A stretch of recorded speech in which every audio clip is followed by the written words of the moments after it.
2026년 5월 25일 새벽입니다.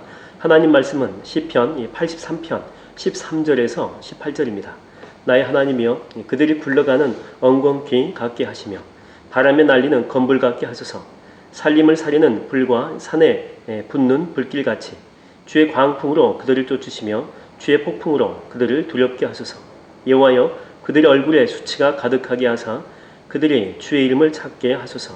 그들로 수치를 당하여 영원히 놀라게 하시며 낭패와 멸망을 당하게 하사 여호와라 이름하신 주만 온 세계의 지존자로 알게 하소서. 하나님 말씀을 증거합니다. 우리는 지난주 금요일에 이스라엘을 진멸하기 위해서 사방에서 이렇게 적군들이 몰려들었다겠죠. 그래서 연합군을 이루었습니다. 그래도 그 앞에서 낙심하지 않고 과거에 우리 인생 가운데 또 내 삶 가운데 베푸신 하나님의 은혜를 기억해내는 그 생각의 힘에 대해서 나누었죠. 나를 이렇게 죽일 것 같은 그런 엄청난 연합군이 몰려와도 하나님이 개입하시면 결국 내 인생의 밭을 기름지게 하는 거름이 될 뿐이다 라고 하는 그런 말씀을 나눴습니다.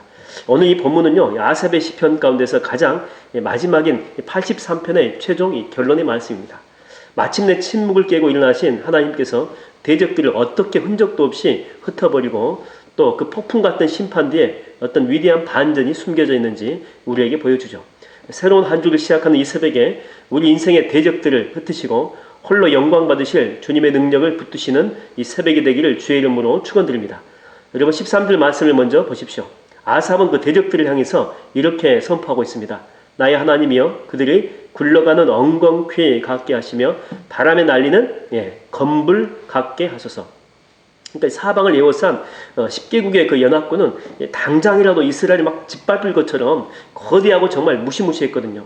그러나 아삽이 기도의 자리에서 영적인 눈을 딱 떠보니까 그 원수들의 그 실체가 뭐냐? 실체는 커다란 불길처럼 막 폭풍처럼 느껴졌는데 실제로는 아주 가벼운 건불이에요, 건불. 그러니까 바람 한번 불게 되면 날아가 버리는 텅 빈 껍데기에 불과했다라고 하는 것입니다. 세계 제2차 세계대전 당시에 미군은 독일군을 속이기 위해서 아주 특수한 비밀 부대 하나를 창설하게 됩니다. 이른바 유령 부대라고 하는 부대인데 이들은 최전선에 수백 대의 탱크하고 대포, 장갑차를 배치하게 된 거죠. 그래서 멀리서 이 독일군이 정찰기로 이걸 다 본 거예요. 그러니까 미국의 전력 자체가 엄청나거든요. 그래서 독일군은요 공격을 포기하고 이것 보고 후퇴했다라고 하는 거죠. 근데 사실은 그 수백 대의 탱크는요 강철로 만든 진짜 무기가 아니고 고무풍선이에요. 고무풍선. 거기에 공기를 불어가지고 넣은 가짜 풍선 탱크였다라고 하는 거죠. 그러니까 멀리서 이렇게 보면 엄청난 이 무시무시한 기갑부대 같았지만 실상은 바늘 하나만 탁 찔러도 터져버리든지 바람 불면 풍선이니까 이리저리 날리지 않겠어요?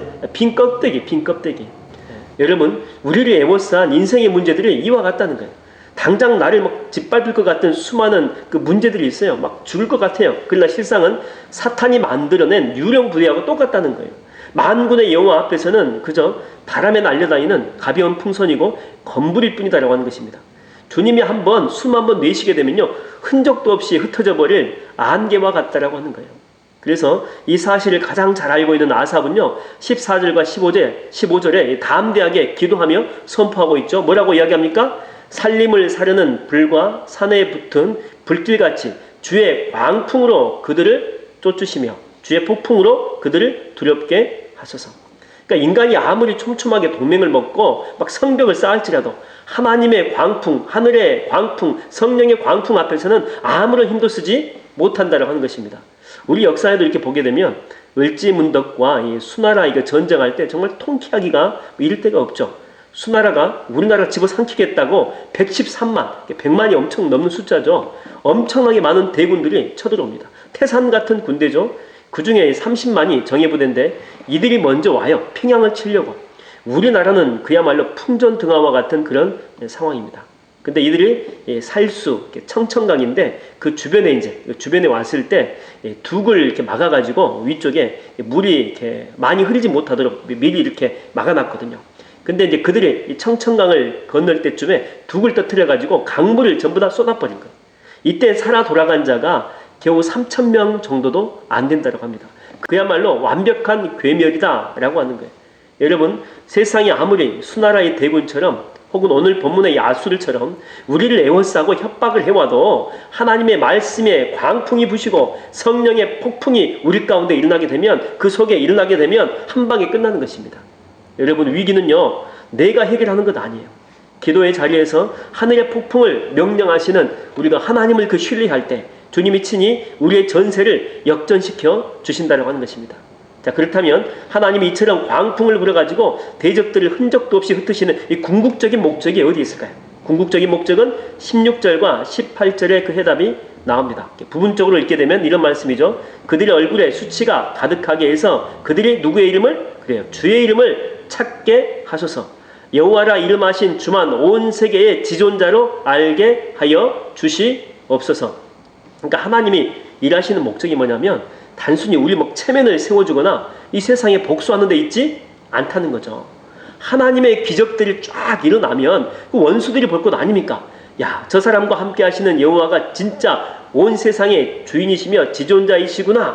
그러면서 고백하면서 무릎 꿇게 만드는 것, 또 오직 하나님의 영광을 드러내게 하는 것이 주님의 최종 목적이 있다고 하는 것입니다.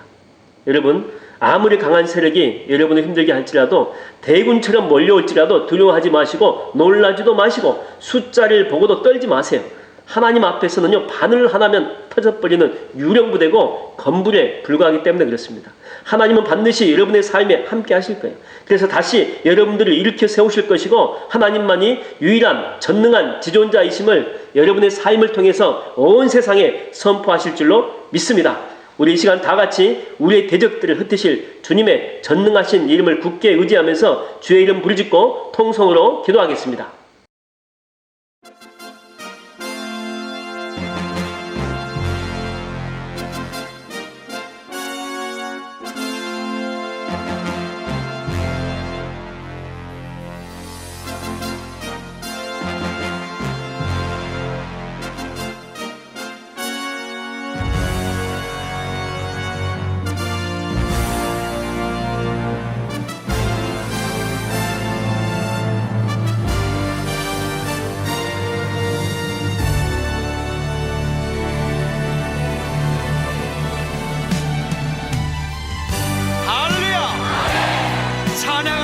찬양하라.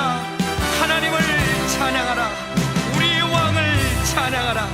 하나님은 온 땅의 왕이 되시며 열방을 지배하시니 그 이름을 선포합시다. 지존하신 주님 이름 앞에 무릎 꿇고 경배.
찬양합시다.